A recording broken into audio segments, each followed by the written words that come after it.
ఇంకోటి గురూజీ, మామూలు గతంలో కాశీ, శ్రీశైలం, గయా అని ఇట్లా చెప్పేవాళ్ళు. ఏది పితృదోష పూజలంటే.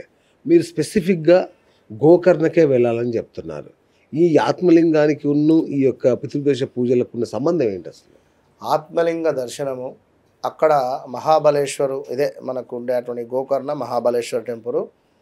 ఇక్కడ జరిగినటువంటి వృత్తము ఏదైతే ఉందో రావణాసురుడు చేసుకుంటా అనుకోవడం కానీ మన బాలగణపతికి ఇంకో హైలైట్ విషయం ఏమిటి అంటే బాలగణపతిని మన రావణాసురుడు కొడతాడు.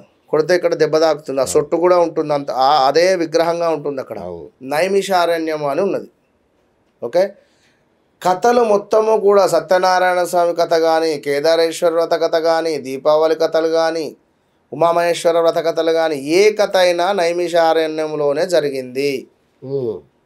9 నెలలు 9వ రోజు 9 గంటల 9 నిమిషాలు కాశీ క్షేత్రంలో ఉండేటువంటి వారికి పాప విమోచన స్వర్గద్వారాలు తెరుచుకుంటాయి అని మనకు ఇంకా అంటే ఇంకా ఉన్నవి ఎన్నెన్నో. అట్లా దీనికి సంబంధించినటువంటి విశేషము అక్కడ సముద్రము, ఆ సముద్రం పక్కన మనము చేసేటువంటి పిండ ప్రదానాలు, చేసేటువంటి అక్కడ పూజాది కార్యక్రమాలు. ముందుగా గణపతి ఆవాహన ఉంటుంది, అటు పిమ్మట మనకు ప్రేత ఆవాహనం ఉంటుంది.